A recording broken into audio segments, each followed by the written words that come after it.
Hello, everyone. You are listening to the Rise Real Estate Investing Podcast with your host, Austin Ye, and Mayu cannot be with us in the preamble today, but don't fret, he will still be in the episode, so make sure to still listen to it.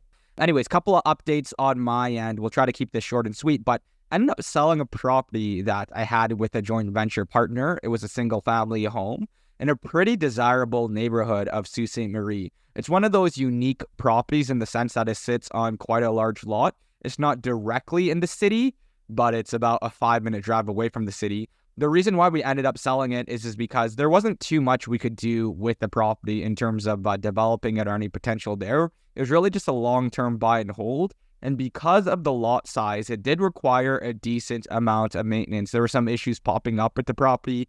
We had dealt with a non-payment of rent.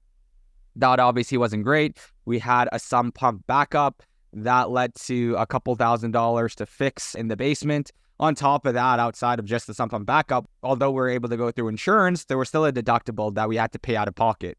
We had to install a UV, and there were a bunch of other small costs that sort of popped up. I say small loosely, is a couple $1,000 fixes here and there throughout.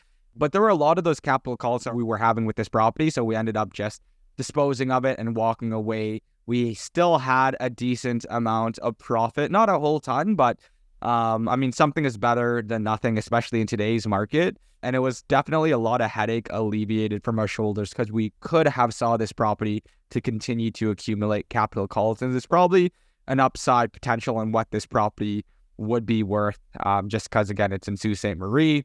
It's a little bit outside the city core. So there's probably a peak of what prices could be around. And we weren't confident that prices were going to continue to accelerate aggressively around this area. So it made sense for us to exit it, take the profits, and redeploy it elsewhere. Can't help to think, though, we probably would have made more money buying it and just flipping it instead of holding on to the property, because it ended up costing us more to hold on to the asset itself than if we were just to renovate it and sell it for a profit immediately. But you live and you learn, I guess. And also, we purchased this property late in 2022 when the market was still soft. So we didn't feel very confident in just selling it immediately. But anyways, again, learning lessons. Outside of that, wholesaling is still trending along nicely. The fees aren't as great as they were when we were getting started, but still happy to see that our deals are moving. We actually had a transaction not closed by a buyer. A learning lesson there. We did collect a deposit, but now we're getting more aggressive in the deposits that we ask up front because not all buyers will see it through to closing. Unfortunately, this particular buyer, they talked themselves up to be, an investor that does a lot of volume. And then when push came to shove, they weren't able to close the deal, had to extend it 5 times. Not going to name the name of them. Just for the record, whatever you guys see on social media isn't always the case of that person's integrity or if they're doing very well. And on a side note, there was a book that actually just came out by John Schwenker and Andrew Hines. I'm sure most of you guys are familiar with who Andrew Hines is, but John has actually been working close with Andrew in terms of publishing a new Canadian real estate book. It's called The Real Estate Titans, Tools, Tactics, and Wisdom for Canadian Real Estate Wealth. And I suggest you guys check it out on Amazon. I believe the day that this podcast comes out, it's only 99 cents to buy. It's already a bestseller, if I'm not mistaken. And Mayu and I are both featured on the book. So make sure to support it, give it a read, let us know what you think. Outside of that, there was a lot of big news that came out last week. One of the biggest articles was the record-breaking population growth in the working age population segment in Canada. It increased by 47% year over year. And remember, last year, 2023, we let in 1.3 million newcomers. This year, from January to February, we let in over 410,000 people in the working age population. And to put things in perspective on how bonkers these numbers are, every year from 2027 to 2022, within the first 4 months of the year, on average, we let in a little over 110,000 people. This year, January alone, we surpassed that. We let in over 124,000 people in the working age population in January alone. Sort of National Bank's thoughts around that is that this huge population boom in this segment is because earlier in the year, Ottawa announced that they're going to be capping the share of non-permanent residents that are going to be allowed into Canada, again, later on in this year. And so that caused a surge of people to immigrate into the country before those rules actually take place, and that led to a short-term population boom. But of course, as real estate investors, what this means is that our already low vacancy rates are probably going to get lower. And this is going to put more stress on the rental demand and thus lead to increase in rents, which is great for investors, but also at the same time, it's unfortunate for the country as a whole. Through this poor leadership, we're just letting in way too many people. There's not enough housing supply. It's going to cause more strain on housing demand and supply over the long term, which is probably going to put more of an upward pressure on rent. So obviously not great news for Canada as a whole, but as a real estate investor, this may cause some upward pressure in prices over the long term, and definitely some upward pressure in rents over the short term. Anyways, enough rambling from me. I'm very excited for today's episode. We're able to get on Weiting Bollu, who is the co-founder and CEO of Openroom. For those who don't know what Openroom is, they're a platform that's building the future of transparent and connected rental ecosystem. To get there, Openroom helps you make informed rent decisions by enabling access to tenancy court orders. If your property manager, paralegal, or even yourself as an investor isn't using Openroom, you definitely should. It's completely free. I use it all of the time for my rental screening. Basically, all you would do is go on the website and you can search a specific address or tenant by name and see if they have any sort of LTB cases associated with their name. This is extremely important. Believe it or not, this is a platform that didn't exist for a very long time. So we're very fortunate in interviewing Weiting's entrepreneurial journey on how she was able to get started with Openroom, how it took off, where they expected to take it. And also we get into so many other interesting data points about the LTB, non-payment of rents, and how that can impact mom and pop landlords. But on the flip side, we also talk about how this platform can be used by tenants as well to find landlords who are bad actors in the game, which is, of course, something we also want to get rid of, bad landlords. Before we jump into today's episode, we do want to make a quick correction in some of the stats that were talked about. Again, accuracy is very important. So in the podcast, you'll hear that we throw around the number 126,000 cases in the LTB from 2022 to 2023. We want to make a correction. It was actually 73,000 cases in total from that year. But over the course of 3 years, there were 180,000 LTB cases filed by tenants and landlords. Either way, Openroom has less than 8% of all cases over the last 3 years. So we wanted to make that quick correction. Without further ado, we're going to jump into today's podcast episode. We had a really great time filming it and hope you guys enjoy too. Let's jump right on in. Hello, everyone. We have a very special guest with us today. We have Weiting Bollu, who is the CEO and co-founder of Openroom. I'm sure many of you guys are already aware of what that's all about. Weiting, thank you so much for joining us today. Thank you very much, Austin and Mayu, for having me on the podcast.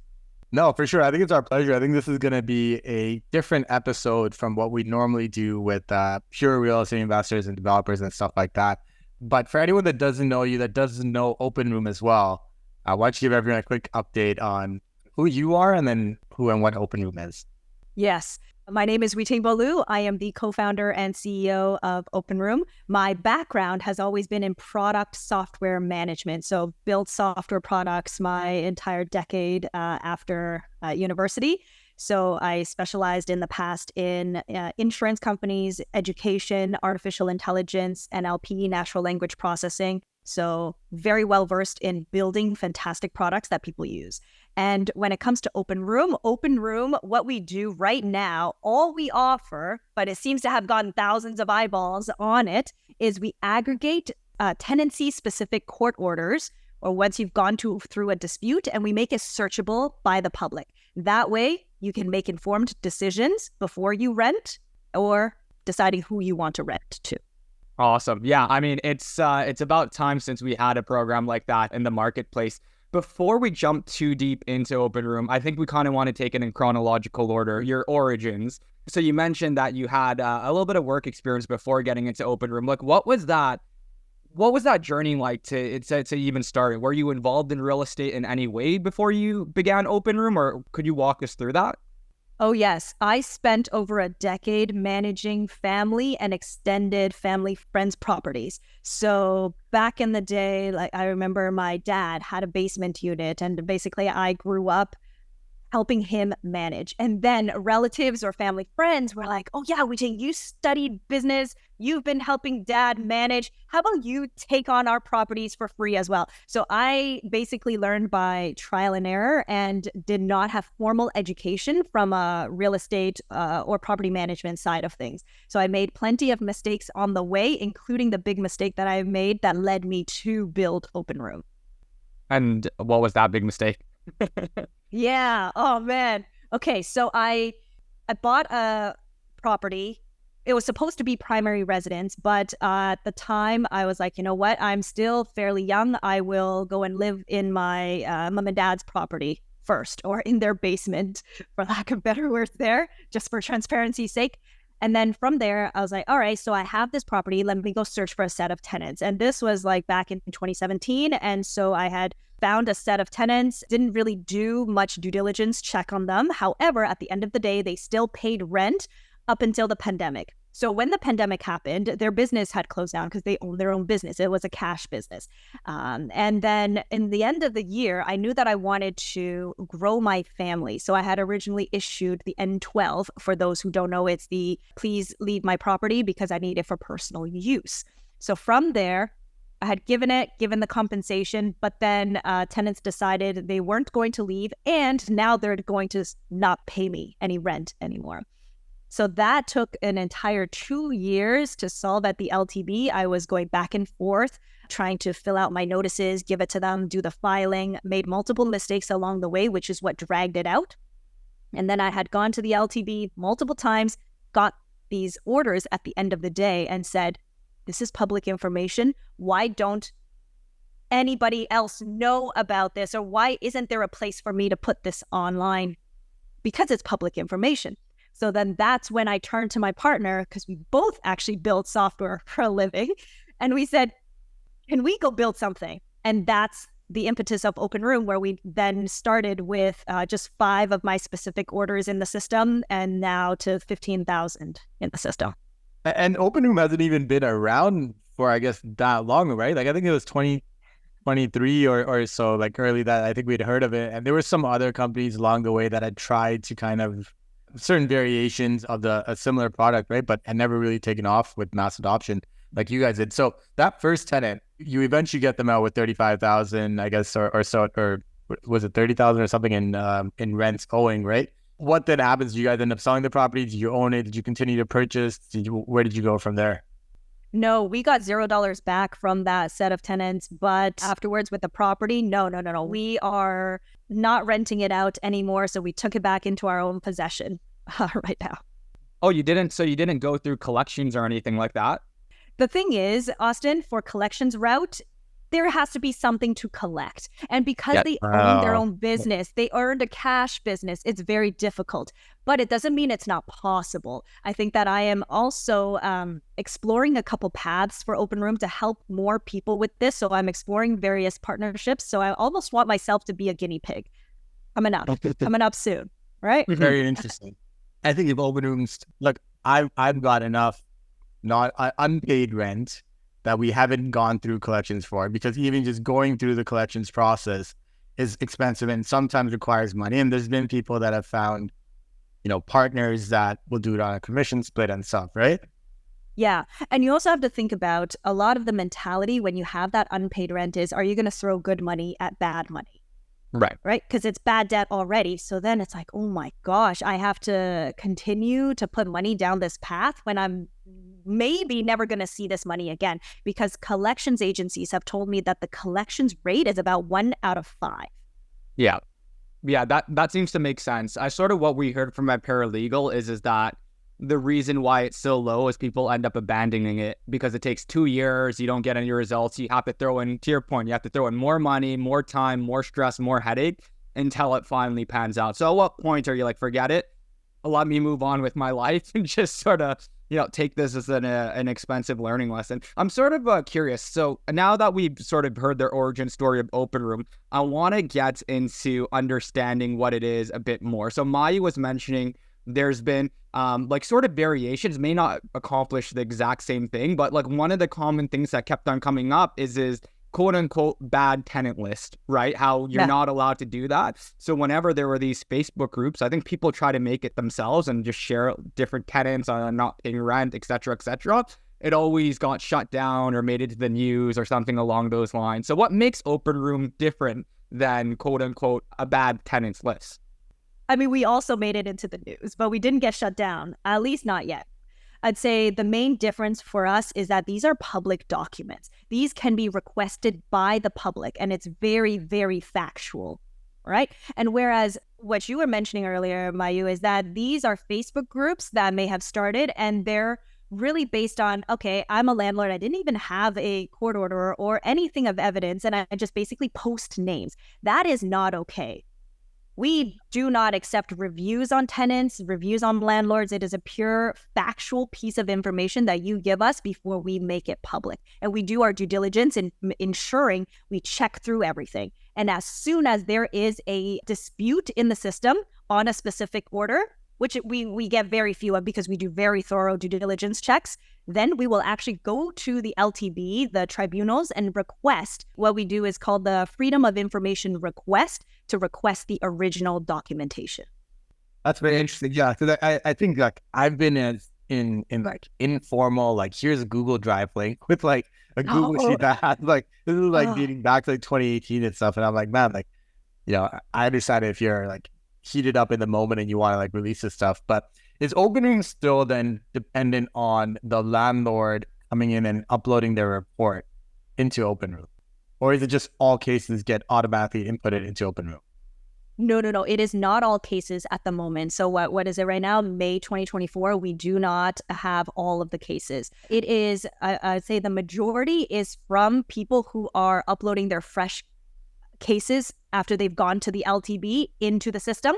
But we do have also people who have, say, gone to Canly and actually said, okay, Openroom, this is a great Canly piece. You should have this in your system as well, because our system is a much easier search function than other platforms, right? That's one. And then the other one is we have some very avid supporters who actually listen in to hearings at the LTB, like on a daily basis. And then they do the Freedom of Information request to the LTB. They get the documents and they send it in to us. Awesome. And just to make things clear, this is both on the tenant and the landlord side. Yes. So you can easily, if the tenant has filed something to a landlord, there's also transparency on that end as well. Yes, the tenants can also upload, doesn't matter who you are, and actually paralegals can upload as well. It's not specific to just landlords. But we, on our side, never disclose how or by whom the specific order was uploaded or the method of it. We just say these are the various methods. So we want to provide confidentiality to the people who have helped us. So obviously it's sort of like a crowdfunding model. People will put in as they can. Is there a way, you let me know, maybe not right now, but is there a vision to take it such that it's a little bit more automated? Because let's say a paralegal with 100 files wants to upload it. Do they have to get their admin to upload each one? Or is there a way just where it takes 10 minutes and everything's on there? Oh, I would love it if more bigger property management firms or paralegals could send in the documents, because they hold a bunch and they're not yet fully contributing to the community. Yet they are searching the Openroom platform, right? So they're taking, but they're not giving. And from my perspective is you have to help the community. And the more that we have, the better that we have. So then bottom line is, there is a way. Right now, you can prepare a Google Drive for me with all of the documents, and then my team can go and do all of that. You do not need to have an admin do any of the uploading if you don't need to. Very, very interesting. So about the system, so it's not, if I file like an N4, N11, N12, something like that, that's not showing up here. It literally has to go to the court, which means there's very often like the money is owed, there's a judgment, and then the judgment is what we can upload here. Right now, as we're speaking, you technically could still upload an application. However, I want to caveat that in the next week, we're coming out with the next big thing of Openroom, which we can dive into a little bit about, but we are no longer going to be accepting applications. So we only, as you said, get that final judgment, and that is all we hone in on. Why is that? Yeah. Great question. So I'll give you a little bit more statistics because I do want to be transparent to the public about this. Is that number one, when we came out with, yes, we're accepting applications, is because we really looked at the problem and said, from Openroom's stance, but how long does it take to get to the LTB? About 6 months or so, right? That's a very long time. So we wanted to give people an option to put cases out there prior to the hearing. Okay, but how many did we end up getting? It was about 300. And right now we have about 15,000, north of 15,000 orders in the system. So that means it's roughly around 2%. That's not significant. Okay, so when we went out with the hypothesis of this is going to help the community, we expected larger numbers. But because the community is not actually looking at this and be like, this is significant, and neither are we decided, you know what, let's take it down. But the other really big reason is that we're looking, reading, hearing, and discussing with the community, our users, and each of you, is this the right path for Openroom? And there are concerns or challenges that were raised, and very valid, is that this is pre-hearing, so let's not talk about those and not make those public. So those are some of the reasons why we've decided let's not do applications anymore. Yeah. Is it a legality and like a liability concern? Because like I personally didn't know that you could upload N forms and L forms like onto Openroom. And I also think as an investor looking at buying another property, like that would be a really useful tool to type in the address of the property I'm looking to buy if the N forms are going to show up there, right? Like I'm going to assume, if there's a non-payment of rent tenant and there's already a court order and that tenant has now left, like what do I really care about, right? But like I want to know what orders are actually like in place when I'm buying that property. Is this guy actually paying rent? How many instances of that, like disturbing the peace of others or whatever that form is called, I can't remember what it is, right? How many instances of those are out, right? Like that's all like really useful information. I just don't know if people knew that you could upload it. No, we don't take notices. So I just want to make sure that everybody knows the sequence of it. There are 3 phases. The first one is the N notices that you would give. So a landlord would issue the N4 for non-payment of rent. And then you wait a couple weeks or whatever that termination date is. And then you go and file. So the filing or the application, we only accepted a certain set of applications. And then there's that third phase of go to that hearing, get that judgment. So we never did phase 1. We never accepted just on issuance of a notice, right? Because that is like, it could be false, it could be wrong. Yeah. But we accepted things as soon as someone filed to the LTB, that means that you've committed money and there's factual information in there. That's when we started accepting, but we're no longer going to be accepting that. And we always accepted any type of final order. Okay. And that is still going to be the case. And to your point, it makes sense not to accept the notices because it's like an accusation, right? Let's say that someone's saying, like to my use point, the N5 where you're disturbing the peace or the house is dirty, et cetera, that could all be false because you're trying to get the tenant out. So you're writing whatever you can. But if I, as a landlord, saw that on there, I would take it as true possibly, right? Even if it's not always true, and vice versa as well.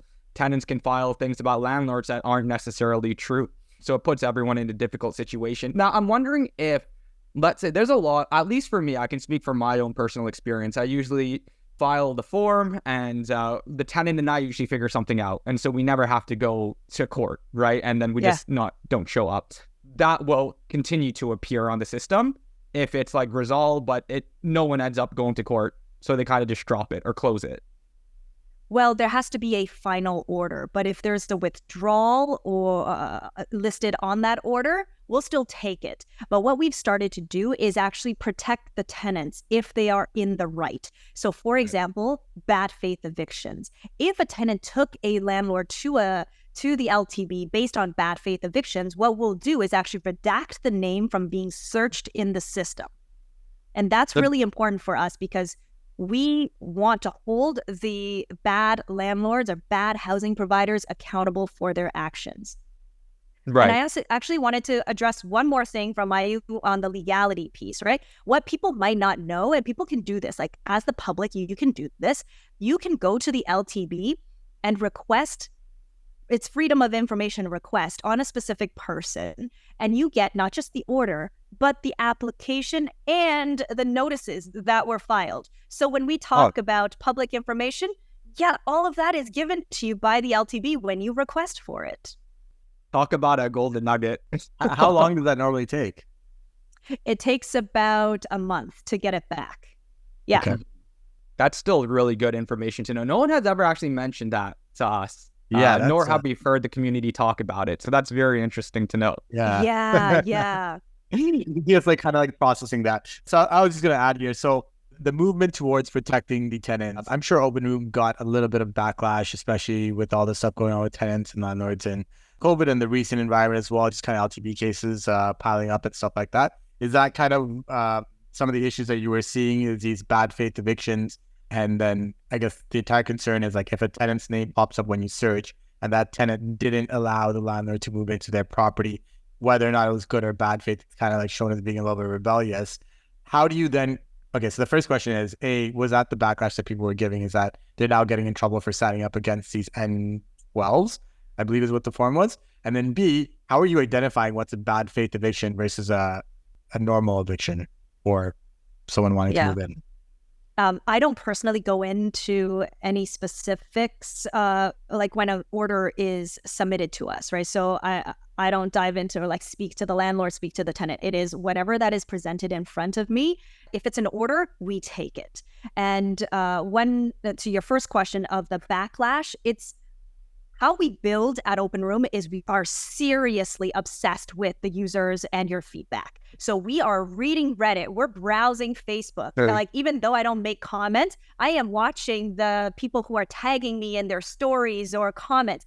I'm reading. We are reading everything. And from that, comes with feedback. And we do care about the community that we serve, right? I'm not here to weaponize the data or the court orders that we have, because an alternative Weiting could go down that path.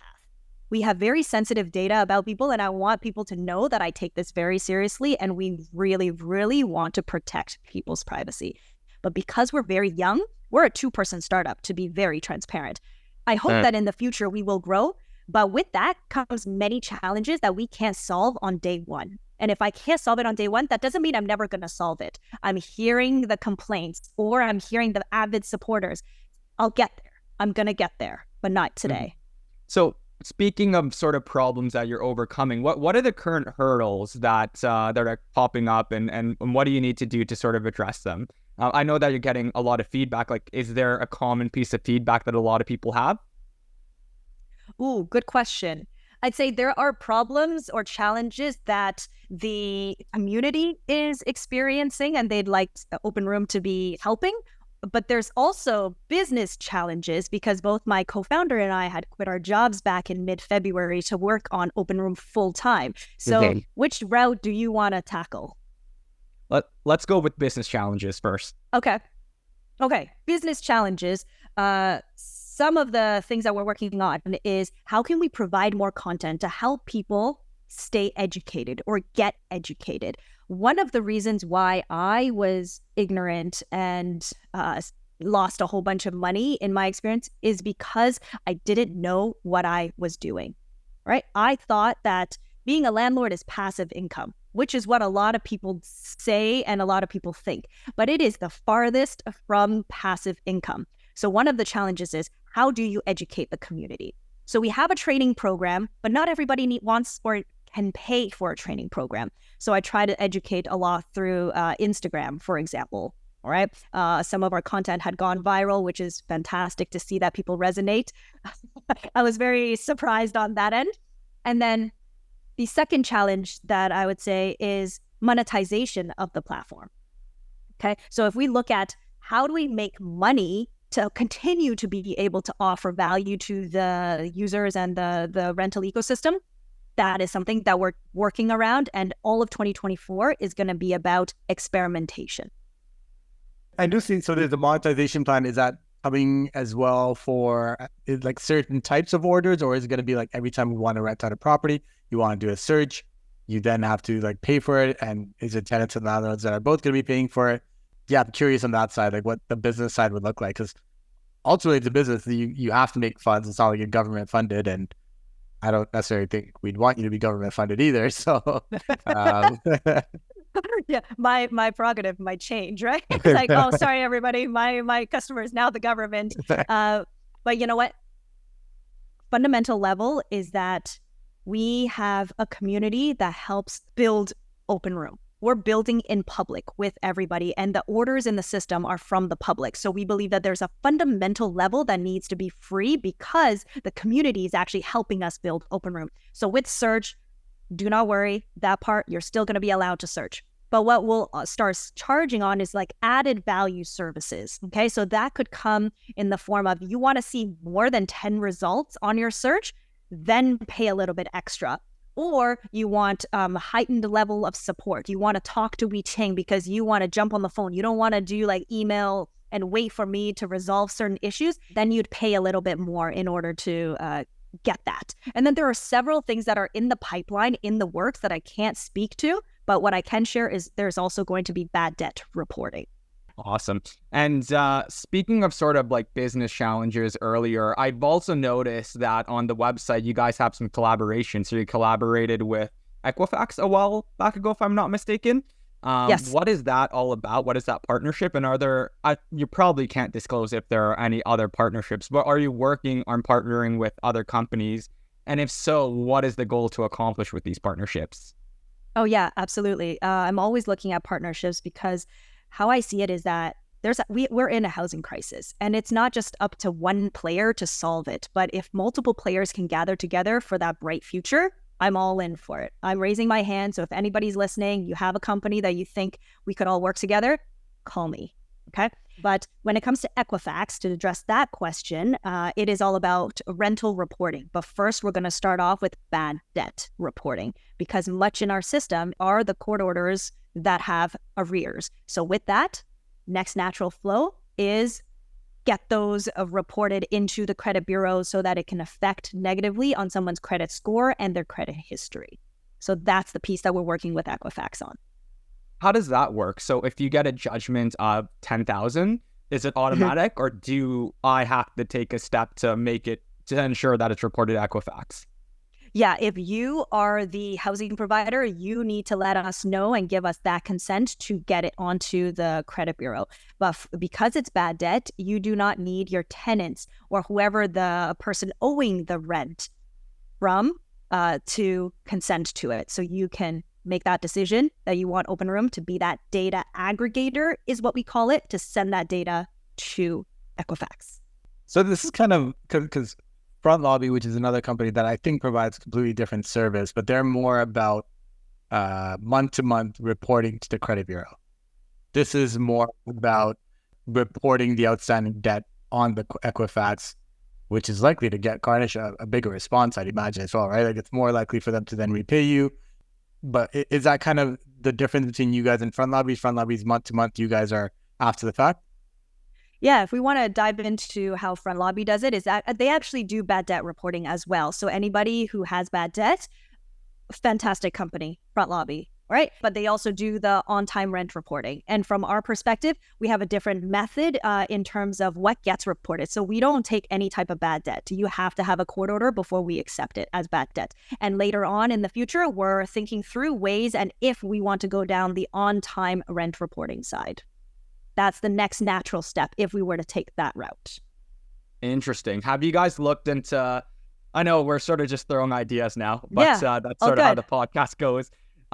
Just because of this is like Ontario specific, or I guess like Ontario, BC, a lot of these like bigger provinces is where you'll find a lot of these issues. Edmonton, Alberta, probably not as much, but because of this sort of issue of like backlog of LTB cases, 8 months to a year for eviction, non-payment being drawn out, there are like these different companies that sort of spawn out. One of them is Single Key, if you've heard of them, and their entire premise is it's almost like an insurance for landlords, or you paid, I don't know exactly, I think you pay a certain amount every month or a percentage of something, and they'll insure your rent in the case that a tenant stops paying. There's probably some fine, like, you know, there's probably some rules around it if you read a little bit closer.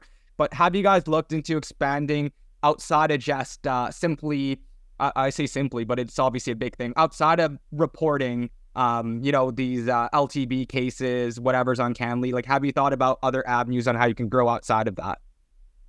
Yeah, Austin, when we look at solutions, we have to really hone in on what are the problems to be solved and whether Openroom or Weiting or my co-founder are the right people with the unfair advantage to go and solve it. Because why do we care about that? Because one, there are great players in the industry that are already solving it. Openroom doesn't need to come in and try to build the same thing that somebody else is doing, right? So we really have to look at, is there still a problem or a gap that needs to be solved? And how we see it is, if Openroom is going to touch it, we better do it freaking well. And if we're going to affect someone's credit, it better be accurate to the cent, all right? And then second piece is, if there's people who are already doing this fantastic, Openroom doesn't need to do it, but can we partner? So to that original question that you had asked me earlier is like, are we looking at these partnerships and what are we trying to do with it? Heck yes. We've spoken to many, many partners and we're figuring out how do we work together. I don't have any specifics to share, but there are all of the major players that you're thinking about, they have contacted us wanting to do certain things. And we just, right now, I don't have anything very specific to share, but they're coming up soon. Okay?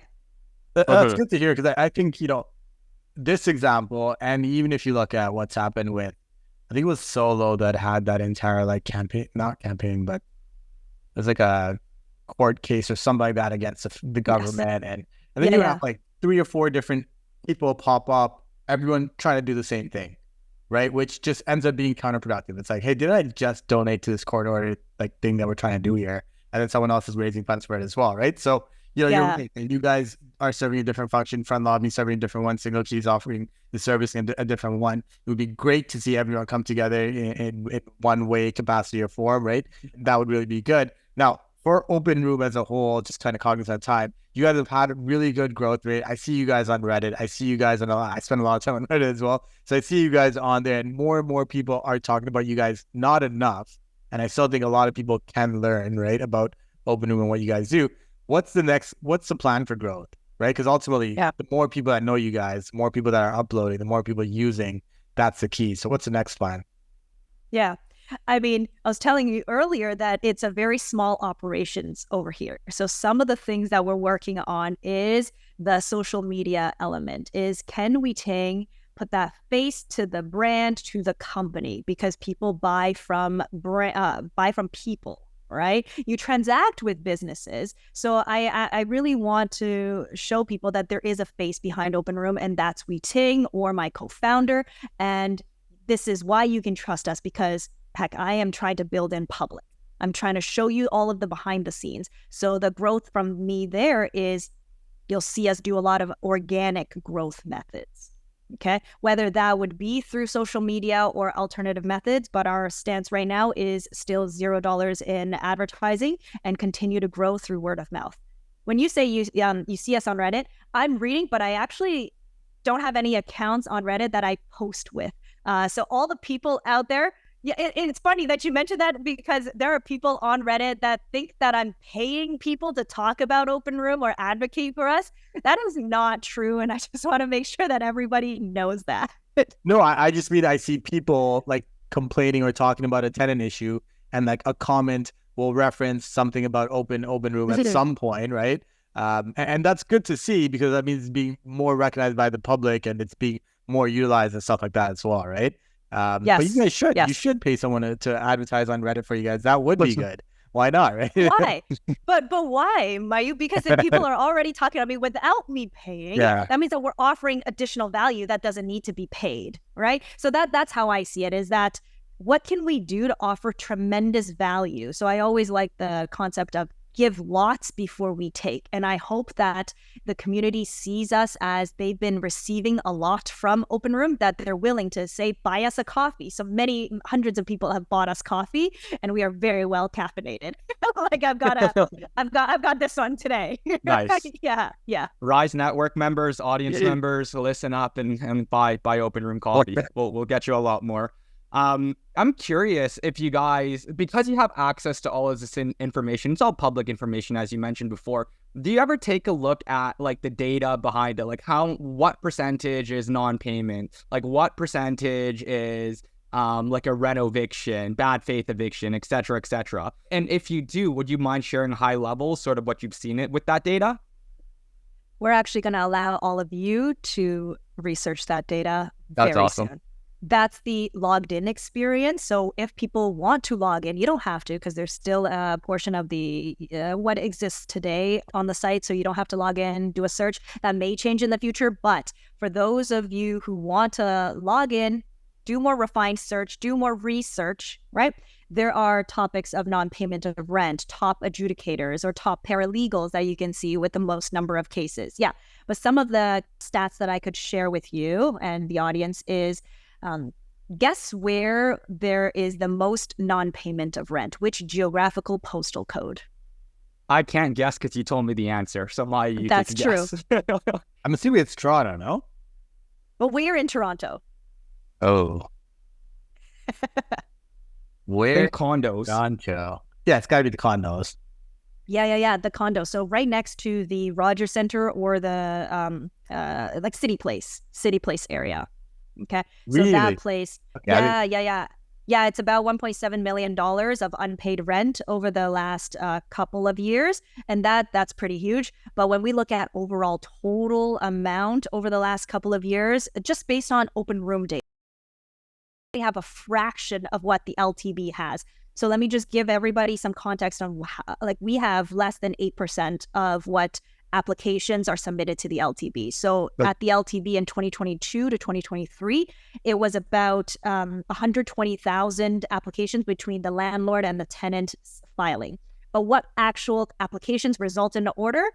There is a good number, but we have a very small portion of that. Okay. So from there, total amount owed is over $100 million. Okay. Oh my gosh. Yeah. Think Over about all the 100 million tax. rent owed? Yes, in rent owed from tenants to their landlords. Yes, In what period of time? in the last 2 years. It's crazy. 50 million Yeah. aid. Actually crazy. Yeah. Yeah. But the thing is, we only have a very small portion of all of the orders that are available. This is why it's so important for people to actually contribute into the system so we can tell a better story. So what percentage of LTV orders do you know or think that you guys have for the last 2 years? Or last 2 to 3 years, I think we only have about less than 8%. We don't know exact numbers of orders or court orders that came out of the LTB, right? Because we know, I mean, they report on the applications filed, but they don't report on how many orders come out of that. So I'm only assuming, based on the numbers of applications, that this is what we have. So if I extrapolate that out, okay? Yeah. So $100 million divided by 0.08 means... Mm. Wait, sorry, isn't the 100 million already extrapolated, or that's not the extrapolated number? No, it's not extrapolated. Oh, so yeah, my gosh. you're on the right track. Yeah, that's we're- $1.2 billion worth of unpaid rent in approximately 2 years. But look, like Openroom probably gets the most expensive unpaid rent ones. Like that's the time that people are going to be the most upset. If it's $400, maybe I'm not as upset as if it's $10,000, right? But somewhere around, call it $800 to $1.2 billion in unpaid rent in Ontario in the last 2 years. Yep. Mm-hmm. Okay, so I don't want to get political, but what are the solutions that need to be? I mean, obviously we have a lot of private companies, independent companies are taking the reins and trying to help make things better. But what's the solution that needs to be implemented on the government's end? Is it just a matter of, is it more favorable laws or more like lenient laws? Is it more adjudicators in the LTB? What do you think could help sort of reduce that number? Oh, that is a very loaded question. And I don't know if I have the expertise at a government policy level to answer that. But I think that the problem that needs to be solved is the confidence level of housing providers, especially small housing providers, to put their rental units back on the market or to go and build, say, second lane suites or lane suites to be put back onto the rental market. Okay. And why that's important is because then you have higher supply. And then higher supply means that it can meet the demands of the millions of people who are looking for rentals or are renting out or trying to rent from somebody, right? Right. That's basically kind of saying, no, that like rent prices realistically need to come down for this problem to be solved, which I can understand, because that would then also make it more affordable for the average Joe. I don't think people intentionally don't pay rent. I think it's something in life has happened. There's something that kind of has triggered this event that has resulted in unpaid rent, right? I think people are genuinely like, they would prefer to pay rent and be, on side with everything if they could, right? Yeah. So Yeah. I agree with what you're saying completely, and that does make a lot of sense. But this is potentially $1 billion issue, which it's basically taking $1 billion out of the Ontario GDP, because that's $1 billion that would circulate back through the economy, going back into paying for expenses and increased spending and consumption and blah, blah, blah, blah, blah, all that kind of stuff. So Yes. Yeah, it's huge amounts of money that is owed and not circulating. You're absolutely right. And when we think about the problem of lack of confidence, why it's so important for us to empower the small housing providers is because we all own about 49% of the entire housing stock, right? According to CMHC, some statistics that they've released back in the day. So if we can bring us back, maybe that is in the form of better government legislation that looks at both sides. Maybe that is actually tenant advocacy groups looking at not being so extreme in their views when it comes to solutions, because right now it feels like there's a battle, but some of the solution comes down to actual tenant and landlord groups working together. And because some of these groups are just so extreme, it's very, very difficult to talk about the future or a better future. Right. And I think fundamentally, we've all sort of mentioned this, is that there's obviously a supply issue. As long as this supply issue continues, it's challenging to see how you can fully make things better. Because I can understand a tenant's perspective when you're so frustrated to the point that it's like, whatever I do, I'm not going to be able to save any money. I'm living paycheck to paycheck. Screw it. I'm just going to give up on everything and just not pay rent. Like, trying to be empathetic, it might not be the right thing to do, but sort of putting yourself in their position, maybe they feel like that. Maybe it's like, why pay rent? Like, what's the point? I can't afford anything anymore. And so you're almost forced in that situation. But sort of stepping out from that combo, I just want to round things out a little bit. I saw that on your website, you do have some educational platforms for landlords and I think real estate investors. What was it? One of them was, I have the name here, the Rental Housing Provider Trading Program. Is that something that you guys still offer? And could you talk a little bit about that? Yes, we definitely still offer it, because one of the main issues of small landlords or even new realtors getting into the leasing business is that you don't know what you don't know. And without knowing the laws of the RTA, the LTB, how it functions, the specific legal compliance code that you need to operate in Ontario, you're going to get into a lot of trouble and probably lose a lot of money. So what we do is we offer a virtual training program, and we take the learners through all of that and more. We talk about also the standard lease and the addendum clauses that is missing from it. There's like 78 of them, and different ways of increasing property value. So I think it's abundance of material that will be very helpful. And I wish it was something that I had back in the day. I think it could have saved me thousands of dollars. Yeah, I think that's true. I think a lot of people just trust,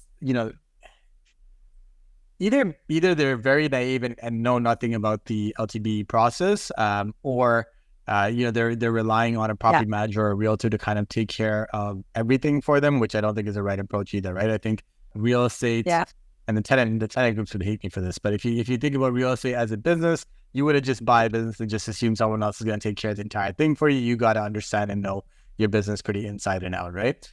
So we did. I think that was a great conversation today. I think we, broke down how you guys got started. We broke down Openroom.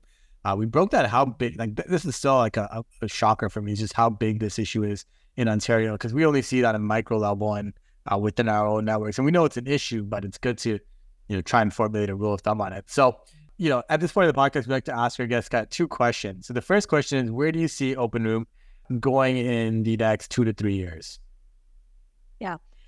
I mean, because we're very small, we're taking 2024 as a way to experiment with all of these ideas that we have or that have been suggested by the community. So we'll see where we land. But some of the pieces that we're going down as our fundamental thesis is small landlords, you own a business. So run a compliant business in order to treat your customers with care and respect.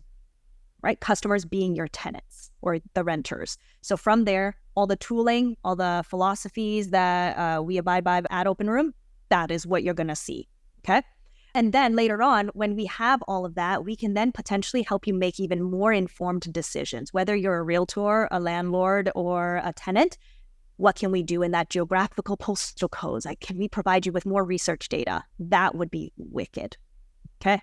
And then I hope it'll be of value to the world, but we'll see. You'll all let me know if it's good or not, if I'm still in business, right? I think there's always going to be a market for the services that you guys even offer just as it is, right? It just goes back to, I think, the more services you can provide, obviously, and profitability and so on and so on. But I guess the second part of this question, for anyone that's just getting started in the real estate game, looking to, get into their first, second, or third properties, what's any piece of advice or any risks that you want to make sure they're aware of, or anything that you can share with them? Listen to podcasts like this that bring on guests to talk about what they may not know and keep learning, right? And don't think that this is a passive income business. It is not. No one will care about your property more than you. So you better go take care of it. Yeah, short and sweet, and definitely the truth. Remember, Mayu, when you and I thought we were building ourselves passive income to retire? Yeah. That was further from the truth. So you're absolutely right on that one. Weiting, really appreciate you jumping on this podcast. You're definitely a book of knowledge. It's amazing what you're bringing to the real estate marketplace. If people want to follow Openroom, connect with you, how could they best do so? Oh, I'm all over Instagram or TikTok, so it's at Openroom HQ. I also manage all of our inboxes, so if you go to hello@openroom.ca, send me a message. I'll be the one to reply back. I'll personally reply back. And if you somehow get my number as well, I'm actually the one, and I will be texting. It's not an automated bot, an AI bot texting you back. It's actually me behind the scene. Keeping extremely busy. And if you guys enjoyed this podcast, make sure to give Openroom a follow. Make sure to also contribute to it as well, because I know just based on the listeners here, we've all had our fair share of problems and issues. We may have to have file something. So make sure to also do your part in contributing to Openroom. That's going to be your homework. And feel free to also buy them a cup of coffee. Leave us a 5-star review. Share this with a friend. And until next time, everyone, invest smarter and live better. Take care all.